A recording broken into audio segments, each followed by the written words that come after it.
네, 오늘도 예배 자리에 나오신 그리고 각자의 처소에서 예배 드리시는 모든 성도님들을 환영하고 축복합니다. 오늘 하나님께서 우리에게 주신 말씀은 요한계시록 21장 1절에서 8절의 말씀입니다. 요한계시록 21장 1절에서 8절의 말씀인데요. 제가 봉독하도록 하겠습니다. 또 내가 새 하늘과 새 땅을 보니 처음 하늘과 처음 땅이 없어졌고 바다도 다시 있지 않더라. 또 내가 보매 거룩한 성 예루살렘이 하나님께로부터 하늘에서 내려오니 그 준비한 것이 신부가 남편을 위하여 단장한 것 같더라. 내가 들으니 보좌에서 큰 음성이 나서 이르되 보라, 하나님의 장막이 사람들과 함께 있음에 하나님이 그들과 함께 계시리니 그들은 하나님의 백성이 되고 하나님은 친히 그들과 함께 계셔서 모든 눈물을 그 눈에서 닦아주시니 다시는 사망이 없고 애통하는 것이나 곡하는 것이나 아픈 것이 다시 있지 아니하리니 처음 것들이 다 지나갔음이러라. 보좌에 앉으신 이가 이르시되 보라, 내가 만물을 새롭게 하노라 하시고 또 이르시되 이 말은 신실하고 참되니 기록하라 하시고 또 내게 말씀하시되 이루었도다. 나는 알파와 오메가요 처음과 마지막이라. 내가 생명수 샘물을 목마른 자에게 값없이 주리니 이기는 자는 이것들을 상속으로 받으리라. 나는 그의 하나님이 되고 그는 내 아들이 되리라. 그러나 두려워하는 자들과 믿지 아니하는 자들과 흉악한 자들과 살인자들과 음행하는 자들과 점술가들과 우상숭배자들과 거짓말하는 모든 자들은 불과 유황으로 타는 못에 던져지리니 이것이 둘째 사망이라. 아멘. 네, 오늘 요한계시록의 말씀을 가지고 헛되지 않습니다. 헛되지 않습니다. 라는 제목으로 하나님의 말씀을 증거하도록 하겠습니다. 여러분, 저는 모태신앙이 아닙니다. 저는 청년 시절에 예수님을 믿었습니다. 23살이었던 것 같은데요. 이제 군대에 갔다 오고 나서 제가 살고 있던 집 근처에 이제 교회에 나갔어요. 그 교회에 이제 다니면서 처음으로 예수님을 이제 믿게 되었습니다. 어릴 적부터 교회를 다니기는 했지만 사실 예수님을 인격적으로 만나지 못했고 예수님을 믿고 있다고 이야기하기 힘들었기 때문입니다.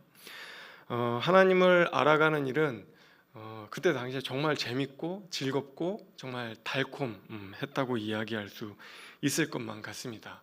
왜냐하면 예수님을 믿은 지 1년밖에 이제 되지 않았는데 제가 그 1년밖에 안 되던 시기에 새벽 기도를 했어요. 지금 생각해도 참 믿기지 않고 참 신기했던 것 같습니다. 그 젊은 나이에 새벽 기도를 다니며 기도를 하고 또 하나님의 말씀을 묵상을 했습니다. 그만큼 이제 하나님과 인격적으로 교제하는 게 너무 기뻤고 너무 즐거웠고 너무나 이제 달콤했었어요. 그때 이제 성경을 창세기부터 이제 요한계시록까지 이렇게 쭉 이제 읽기 시작을 했죠. 요한계시록을 읽는데 여러분 어땠을까요? 제가 요한계시록을 쭉 읽는데 무슨 얘기인지 하나도 모르겠더라고요. 이게 도대체 무슨 이야기인가? 상징들이 너무 많고 또 이제 약간 무서운 이야기들도 이제 조금 있잖아요. 이제 그런 것 때문에 이게 도대체 무슨 이야기인지 잘 이해하기 어려웠습니다. 근데 이제 딱 한 가지 이제 기억나는 게 있는데 이제 그건 뭐냐면 이 세상은 망한다. 세상은 심판받을 거다. 세상은 망할 것이다. 그것만 이제 제 마음속에 기억에 남아 있습니다. 하나님은 인간을 사랑하셔서 우리를 구원하시지만 마지막 날 종말의 때에 이 세상은 심판하시는구나. 이제 그런 것들이 이제 제 마음 가운데 남아 있었어요. 근데 좀 이제 궁금했습니다. 왜냐하면 창세기부터 제가 요한계시록까지 읽었다고 말씀을 드렸잖아요. 창세기를 읽을 때 하나님께서 이 세상을 보시면서 심히 아름답다고 하셨는데 그렇게 아름다운 세상을 왜 멸망시키시는 것일까? 그렇게 예쁜 세상을 왜 멸망시키시는 것일까? 저는 그것이 조금 이해가 되지 않았습니다. 어떤 분들은 그렇게 얘기하실지도 모르겠어요. 그게 왜 이상하냐? 죄로 얼룩진 세상은 심판받는 게 마땅하지. 그렇게 이제 생각하실 수도 있는데 그때 당시에는 그게 저한테 잘 받아들여지지가 않았습니다. 지난 주일 담임 목사님께서 요한계시록을 제가 이제 20년 연구했다 이제 그렇게 광고를 하셨는데요. 예. 제가 이제 그 청년 시절 때부터 23살, 4살 그때부터 이제 그런 궁금증이 있다 보니까 하나님 왜 그렇게 하시는 걸까? 이제 궁금증이 있다 보니까 제가 그때부터 요한계시록에 관심을 가졌다는 그런 의미로 이해를 해주시면 정말 감사하겠습니다. 자, 그래서 이제 오늘은 마지막 날에 도대체 어떤 일이 있는지, 이 땅 가운데 어떤 일이 있는지, 그리고 그것을 우리가 믿게 될 때 우리의 삶에 어떤 변화가 있는지에 대한 이야기를 한번 이야기해 보려고 합니다. 먼저 1절 말씀에 보면은 여러분 요한이 뭔가를 봅니다. 하늘에서 뭔가를 보는데 뭘 보냐면 하늘에 있는 새 하늘과 새 땅을 봐요. 여러분 하늘에 새 하늘 새 땅이 있다는 거예요. 저는 이게 좀 재밌게 느껴졌습니다. 왜냐하면 우리가 지금 살고 있는 이 하늘과 이 땅 말고 다른 하늘과 다른 땅이 또 있다는 겁니다. 다른 차원이 또 있다는 거예요. 그게 이제 굉장히 신기하게 느껴졌습니다. 근데 이 새로운 세계, 새로운 하늘, 새로운 땅에는 두 가지 특징이 있는데요. 뭐가 있냐면 처음 하늘과 처음 땅이 없다는 거예요. 처음 하늘과 처음 땅이 없다. 이게 이제 첫 번째 특징이고, 두 번째 특징은 뭐냐면 바다가 없다는 겁니다. 바다가. 자, 여러분 처음 하늘과 처음 땅이 없어진다는 게 무슨 의미일까요? 한번 생각해 보면 좋겠습니다. 지금 우리가 살고 있는 이 땅과 이 하늘과 이 세계가 싹 다 없어진다는 거예요. 1절을 이제 강조하시는 분들은 이제 그렇게 이야기를 하죠. 거 봐라. 세상에 이제 종말이 오면 이 세상은, 이 땅은, 이 하늘은 싹 다 사라진다. 불타 없어진다. 이제 그렇게 이제 설명을 하는 거죠. 문자적으로 이제 그렇게 해석을 하는 거죠. 하나님께서 죄로 얼룩져 있는 이 세상을 마지막 날에 싹 다 없애시고 백지에서부터 새롭게 천국의 삶을 시작하시는 것이다. 이제 이렇게 1절 말씀에 근거해서 이야기를 하시는 것이죠. 아마 여러분들 중에서도 그치 그거 뭐 당연한 거지, 어릴 적부터 뭐 그렇게 들어왔으니까 뭐 이 세상 없어지는 거지, 이렇게 이제 생각하시는 분들도 있을 거라고 생각을 합니다. 근데 저는 이게 청년 때 이게 잘 이상했다는 거예요. 이게 잘 믿겨지지가 않았다는 것이죠. 만약에 죄 때문에 세상을 멸망시키셔야 한다면, 그렇죠? 그러면 인간은 왜 살려두시는가? 하나님께서 사람은 왜 구원하시는가? 우리도 이제 죄인인데 하나님이 예수 그리스도를 통해서 구원을 하시는 것이잖아요. 근데 왜 피조 세계는 구원시키시지 않고 회복시키시지 않고 왜 사람만 회복을 시키시는 것일까? 이제 그런 이제 생각을 했던 것이죠. 그래서 이제 왜 사람만 구원하고 세상은 다 멸망시키시는 걸까? 이제 궁금해서 당시 이제 청년부 선배들한테 이제 찾아갔죠. 형님, 제가 궁금한 게 생겼습니다. 하나님께서 왜 사람 구원하시는데 세상은 멸망시키시는 거죠? 그렇게 보시기에 아름답다고 했는데 왜 세상을 그렇게 심판하시는 거죠? 이제 형님들한테 이제 물어본 거죠. 형님들이 저한테 그러시더라고요. 그걸 왜 나한테 물어봐? 나도 몰라. 그래서 한 2명 이렇게 선배들한테 물어봤는데 막 도망 다니시는 거예요. 재영이 만나면 이상한 질문한다, 도망 다녀라, 막 이런 그런 소문이 났나 봐요. 하여튼 그래서 이제 형님들한테 물어봤는데 제가 해답을 얻지를 못했습니다. 그런데 여러분 이제 이렇게 이제 세상은 그렇게 불타 없어질 것이다라고 이야기하시는 분들도 있지만 다른 분들도 있어요. 이제 어떤 신학자들은 이 세상은 멸망하는 것이 아니라 하나님께서 이 세상을 심판하기는 심판하시는데 그 심판하시는 방식이 심판하심과 동시에 이 세상을 새롭게 변화시키시는 것이다 라고 이야기하는 신학자들도 있습니다. 이분들은 1절도 강조하지만 5절을 강조하는데요.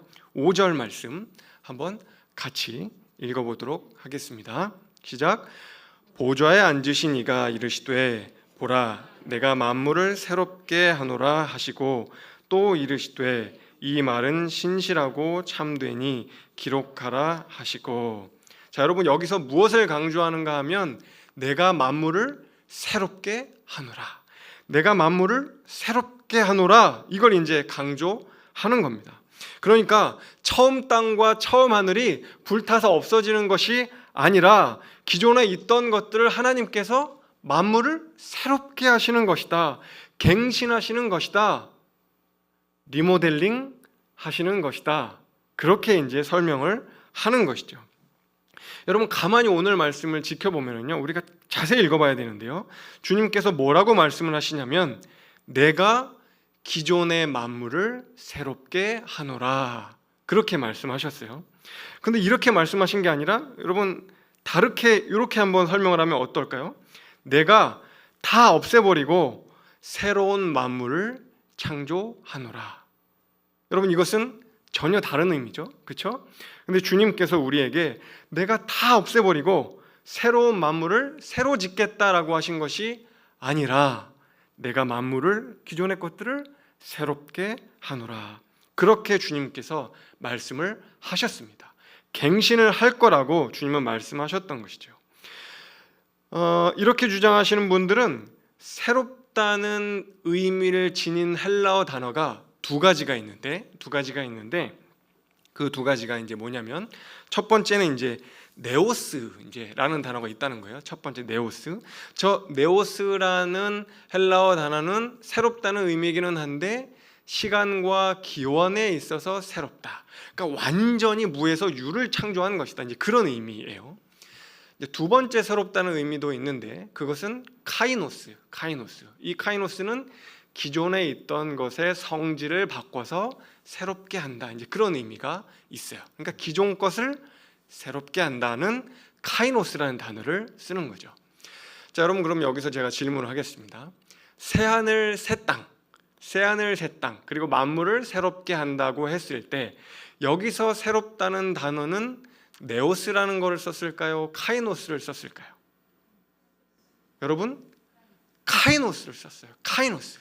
그러니까 무에서 유를 창조한 그 네오스가 아니라 기존에 있던 것을 새롭게 한다는 카이노스라는 단어를 썼다는 것이죠. 자, 여러분 그러면 왜 도대체 1절에서는 마치 모든 게 사라지는 것처럼 모든 게 없어지는 것처럼 묘사를 했을까요? 왜일까요? 그 정도로 새로워진다는 겁니다.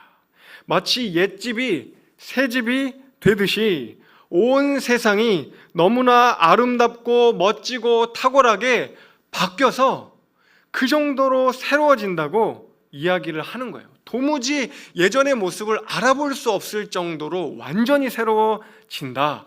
그렇게 새롭게 된다. 그렇게 이제 이야기를 하는 것이죠. 담임 목사님께서 주일날 이야기하셨던 것처럼 옛집이 새집이 된 것처럼 완전히 리모델링을 한다는 것이죠.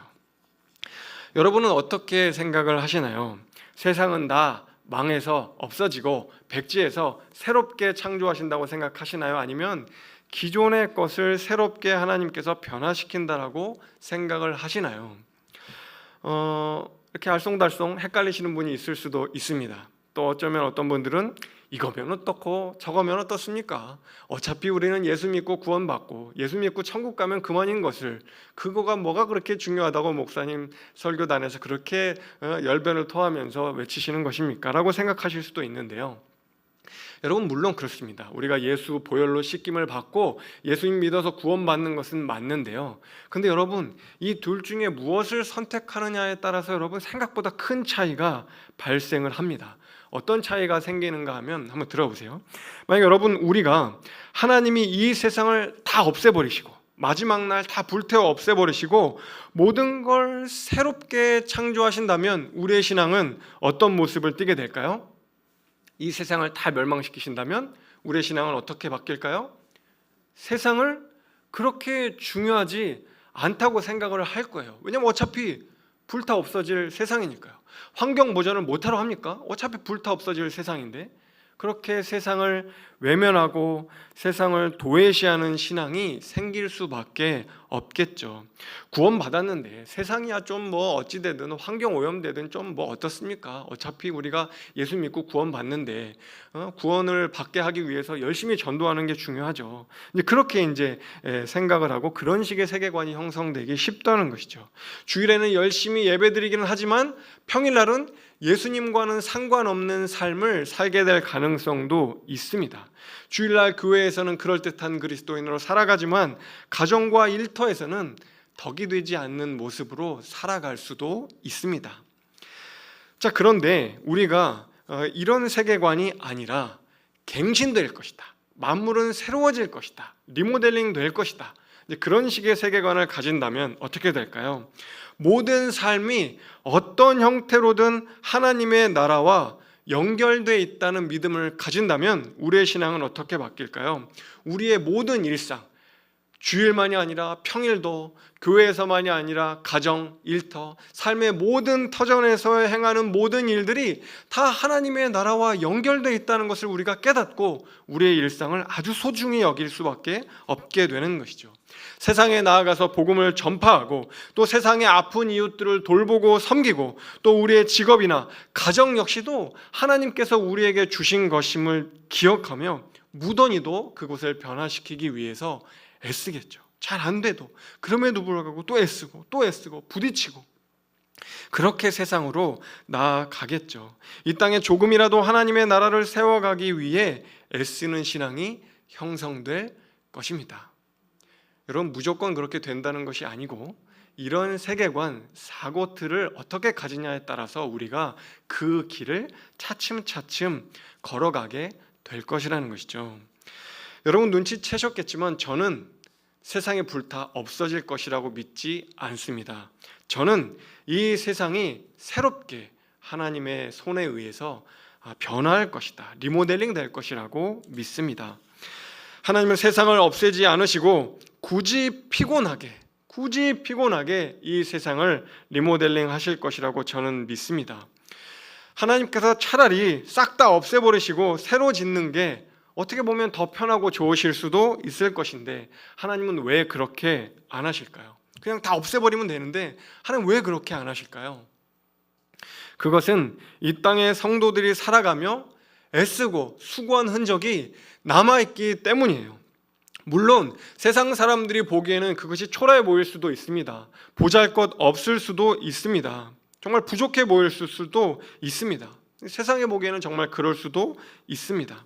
그런데 우리 주님께서는 세상이 보기에는 부족해 보이고 초라해 보이는 그 수고와 헌신과 애씀을 우리 주님은 예쁘게, 아주 멋있게, 아주 아름답게 바라봐주고 계십니다. 그래서 우리의 작은 노력이라고 한다 할지라도 주님께서는 그것을 헛되이 여기지 않으시고 그것을 지켜주시고 보존하셔서 천국까지 이어질 수 있도록 주님께서 지켜주시는 것이죠. 우리가 예수님을 따르느라고 만들고 지켜낸 작은 것들, 그 작은 것들 위에 알파와 오메가요, 또 처음과 마지막이 되시는 우리 주 예수 그리스도께서 역사하셔서 그 작은 것을 전적으로 새롭게 변화시키는 것입니다. 완전히 전적으로 새롭게 하시는 것이죠. 그래서 우리는 주님이 다시 오시는 그날 감탄하게 될 것입니다. 탄성을 지르게 될 거예요.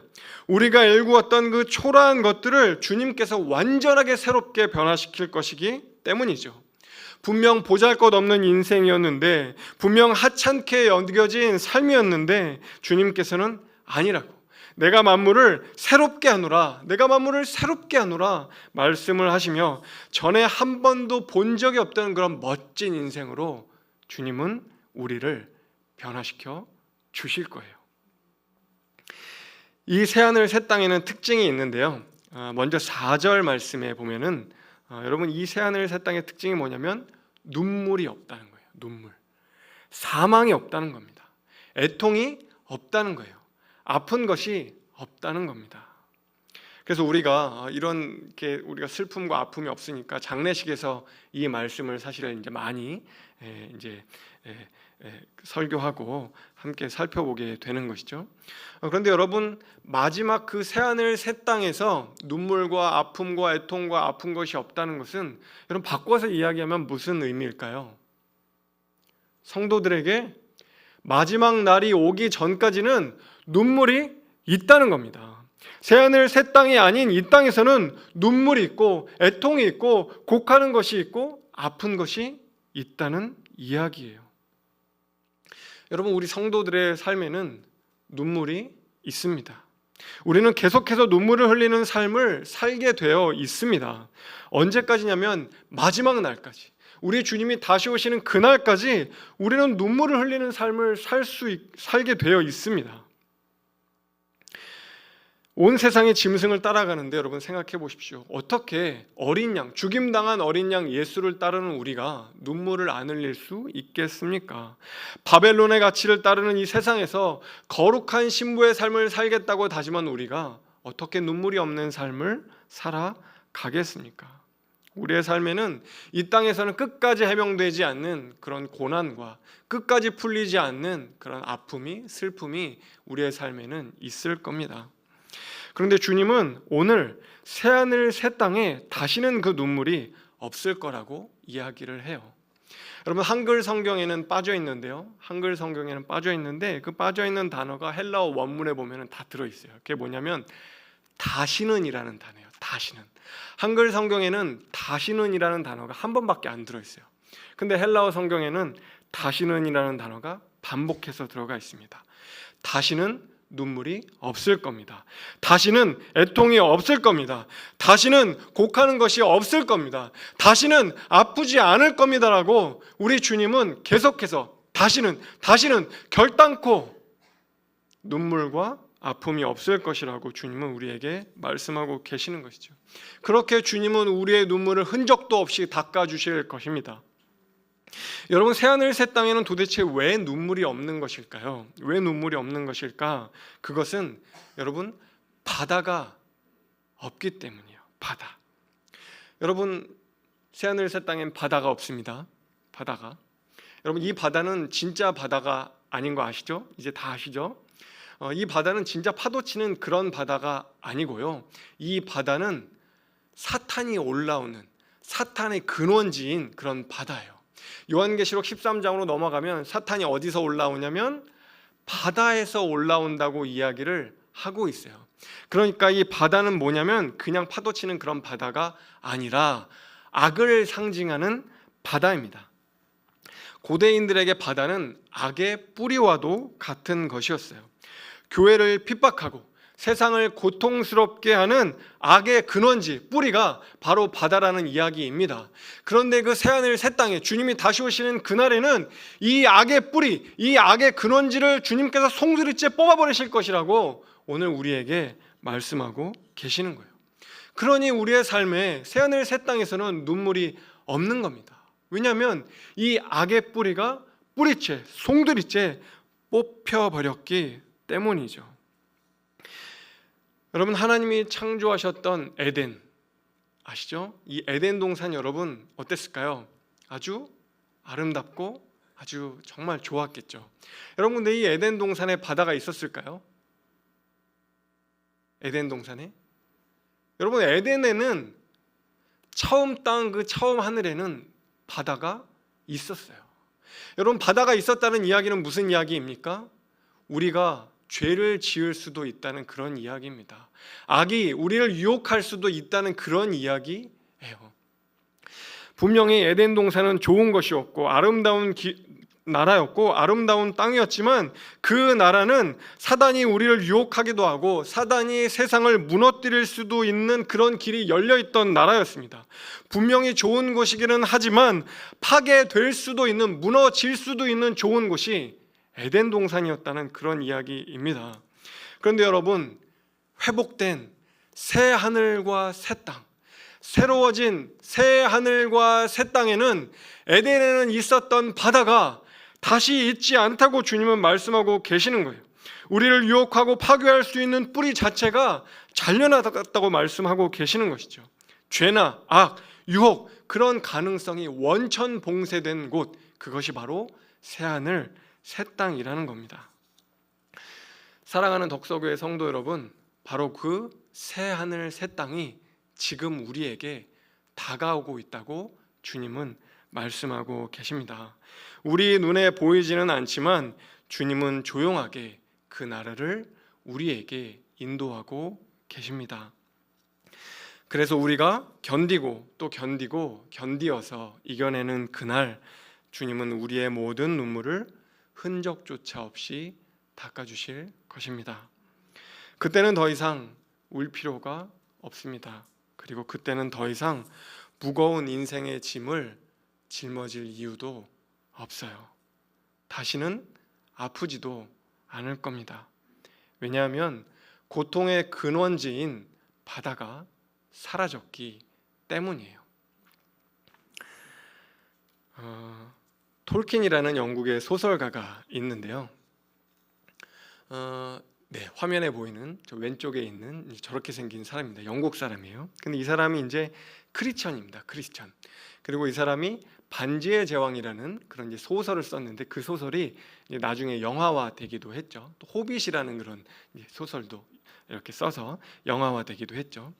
이 사람이 이제 크리스천이다 보니까 기독교 세계관을 가지고 이제 작품들을 많이 썼어요.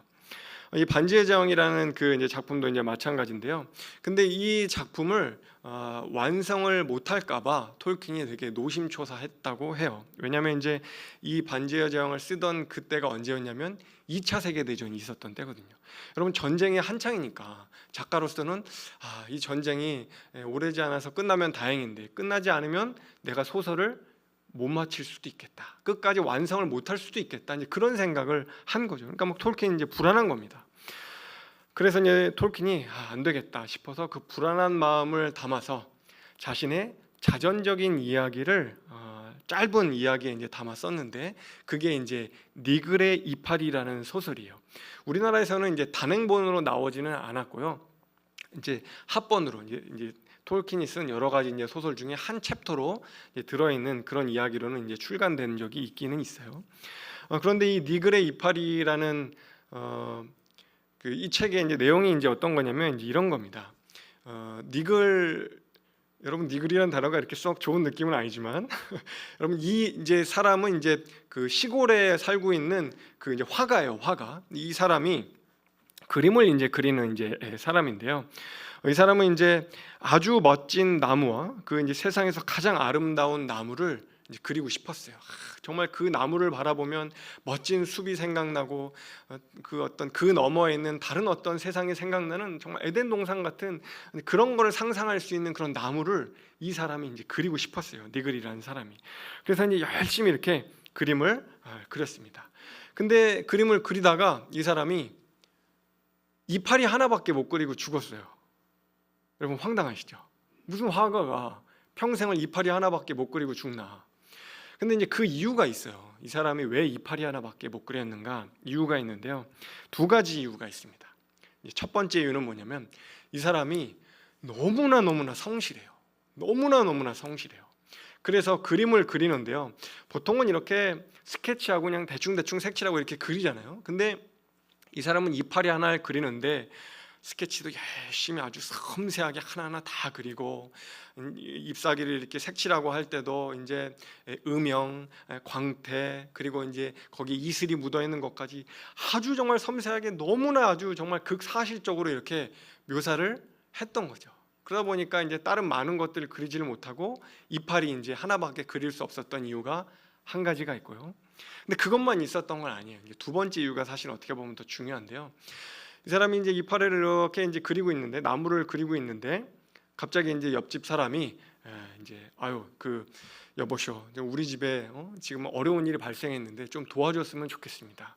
그럼 이 사람이 가서 이제 도와주는 거예요. 또 이제 옆집에서 또 이제 다른 문제가 생기면 또 가서 도와주고, 뒷집에서 무슨 일이 생기면 또 가서 도와주고, 그렇게 이제 이웃들이 힘겨운 일이 있으면 이 사람한테 이제 도움을 요청을 하는 거죠. 그럼 그럴 때마다 나 그림을 그려야 되니까 좀 잠깐만 있어 보세요. 좀만 있어 보세요. 이렇게 이야기할 수도 있는데 이 니글이라는 사람은 가서 도와주고 이제 그러다 보니까 계속해서 이제 이웃을 섬기느라 그림을 완성할 수가 없었던 것이죠.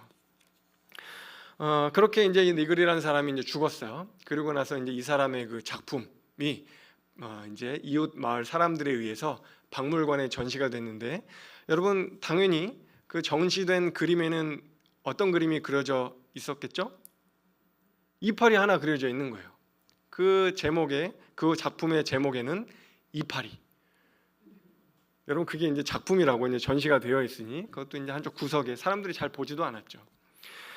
니글이 이제 죽어서 하늘로 올라갑니다. 하늘로 이제 기차를 타고 쭉쭉쭉쭉쭉쭉쭉 이렇게 올라가요. 높은 산으로 올라가는데, 올라가는 도중에 하늘에서 두 가지 음성이 들리는 거예요. 첫 번째 이제 음성은 공의의 음성입니다. 공의, 정의, 공의. 그 음성이 이제 아주 지엄한 목소리로 들려옵니다. 니글아, 너 뭐 하다 왔냐? 너 도대체 그 많은 시간 동안 뭐 하다가 왔냐? 평생 이파리 하나 그렸니? 그러면서 이제 막 니글을 막 꾸짖는 거죠. 너 정말 보잘것없는 인생을 살았구나. 너 정말 쓸모없는 인생을 살았구나. 평생 이파리 하나밖에 못 그리다니.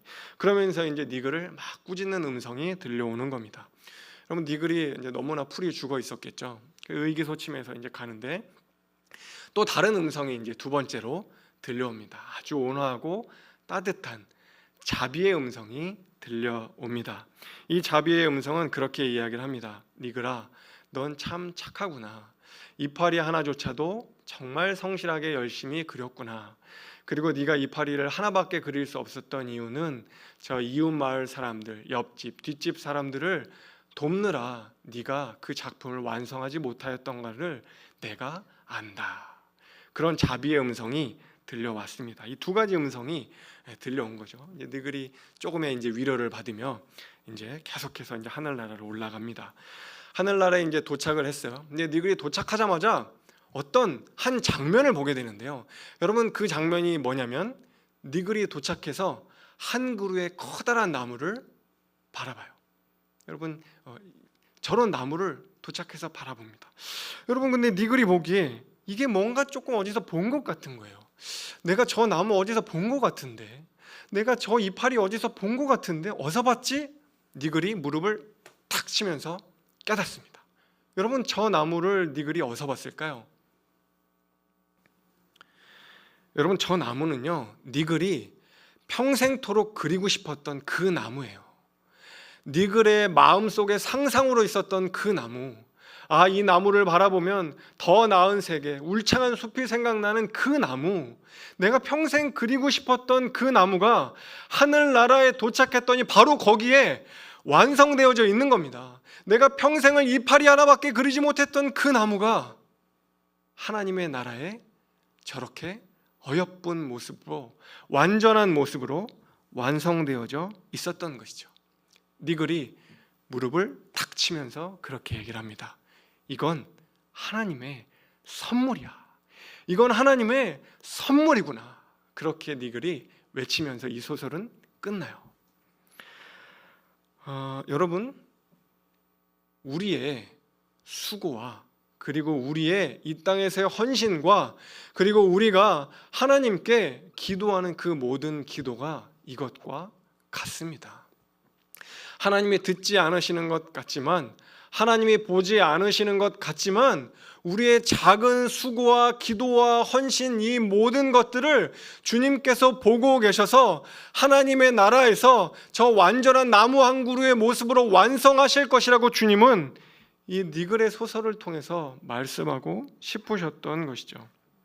여러분, 종말론적인 신앙을 갖고 살아간다는 건 바로 그런 겁니다. 예수님이 몇 날 몇 시에 올 것인지를 막 계산하고 맞춰서 준비하고 막 그런 게 아니고요. 예수님이 다시 오시는 그날에 부족한 내 인생을 들어서, 부족한 나의 기도를 들어서, 부족한 나의 수고와 섬김과 땀방울을 들어서 하나님께서 온전케 하실 것이라는 것을 믿는 믿음이, 여러분, 성경이 이야기하는 종말론적인 믿음입니다. 오늘 주님께서 이 새하늘 새 땅의 삶을 통하여서 말씀하고자 하시는 바가 바로 이것인 것이죠. 그리스도인들은 이 새하늘 새 땅을 바라보며 그래서 오늘의 고난을 견뎌내는 것입니다. 오늘의 슬픔을, 오늘의 눈물을 견뎌내는 것이죠. 성도는 바로 그런 존재입니다. 알파와 오메가이신 하나님께서, 처음과 마지막이신 하나님께서 나의 눈물을 변화시키셔서 아름답게 변화시킬 것이라는 것을 믿고 나아가는 사람, 그 사람이 바로 성도라고 주님은 우리에게 말씀하고 계십니다. 그렇기 때문에 여러분, 우리가 갑자기 천리길을 내딛지 않아도 괜찮습니다. 지금 우리 오늘의 삶에서 우리가 해야 하는 것은 무엇이냐면, 여러분, 한 걸음을 내딛는 거예요. 니글이 이파리 하나 그렸던 것처럼 우리도 작지만 소중한 한 걸음을 내딛는 것입니다. 그렇게 한 걸음을 내디딜 때 주님께서 우리의 삶을 완전케 하시는 것이죠. 여러분, 한 성도님이 들려준 이야기를 듣고 참 마음이 아팠습니다. 예전에 있던 교회 한 성도님의 이야기인데요, 이 성도님은 수십 년간 혼자서 홀몸으로 장애를 가지고 있는 아이를 키워 오셨습니다. 여러분, 얼마나 많은 일들이 있었을까요? 저도 이제 친동생이 장애를 가지고 있는데, 저도 이제 조금은 겪어봐서 아는데, 장애를 가진 아이를 키운다는 게 쉽지 않겠죠. 수많은 일들이 있었겠죠. 참 많이 아프고 힘겨운 일들이 있었을 겁니다. 근데 감사하게도 이 성도님은 참 기쁘고 즐거운 일들도 많았다고 해요. 아이가 처음 태어났을 때, 처음 걸음걸이를 시작했을 때, 그리고 처음 말을 시작했을 때 참 기쁘고 감사했다라고 그런 이야기를 하기도 하셨습니다. 장애가 있어 목욕도 시켜줘야 하고, 또 어디를 다니든지 계속 이제 손과 발이 되어서 도와줘야 하고, 옆에서 이제 동행을 해야 하는 것들이 쉽지는 않았겠지만 참 행복했다, 이제 그렇게 말씀을 하셨어요. 그런데 이제 그렇게 하기를 수십 년을 한 거죠. 하루도, 이틀도, 한 달도, 1년이 아니고 그렇게 하기를 수십 년을 한 거예요. 그런데 그렇게 수십 년을 했는데도 여러분, 변화되는 건 없다는 겁니다. 그렇게 곁에서 혼자서 외로이 수십 년간을 정말 수발들듯이 했는데 이제까지도 변화되는 것이 별로 없다는 거예요. 그때 의구심이 찾아오더래요. 하나님 정말 계시는 걸까? 정말 주님이 살아 계시는 게 맞을까? 내가 하나님께 이렇게 열심히 기도하는데 하나님이 이 기도에 정말 들으시는 게 맞을까? 그런 의구심이 찾아온다는 겁니다. 여러분, 이해가 되시죠? 저는 많이 공감이 되더라고요. 여러분, 이렇게 수십 년간을 반복해서 했던 일을 또 하고 또 하고 또 하고 또 하는데도 바뀌는 게 하나 없는 그런 인생의 수고와 섬김에도 여러분, 의미가 있을까요? 여러분, 이런 수고에도 의미가 있을까요? 여러분, 오늘 주님은 의미가 있다고 말씀하시는 겁니다. 주님은 변하는 게 없음에도 불구하고 수십 년간 섬겨오고 애써온 그분의 수고에 충분한 의미와 가치가 있다고 주님은 말씀하고 계시는 것이죠. 니글이 꿈꾸고 그린 이파리 하나가 저 하나님의 나라에서 완성되어 있던 것처럼, 저는요, 그분의 작은 수고를 하나님께서 헛되이 하지 않으실 거라 믿습니다. 사랑하는 덕소교회 성도 여러분, 우리의 인생은, 우리의 삶은요, 아무리 작은 것이라 한다 할지라도 결코 헛되지 않습니다. 결코 헛되지 않습니다. 주님은 결코 의미 없다 하시지 않습니다. 지금 당장에는 보이지 않지만 주님께서는 우리가 내디딘 그 한 걸음 한 걸음을 새 땅에서 완성하실 것입니다. 새 하늘 새 땅에서 온전케 하실 것입니다. 그래서 그날까지 우리는 소망을 잃지 않고 주님께서 우리에게 맡겨주신 인생의 걸음을 한 걸음 한 걸음 내디딜 수 있어야 하겠습니다.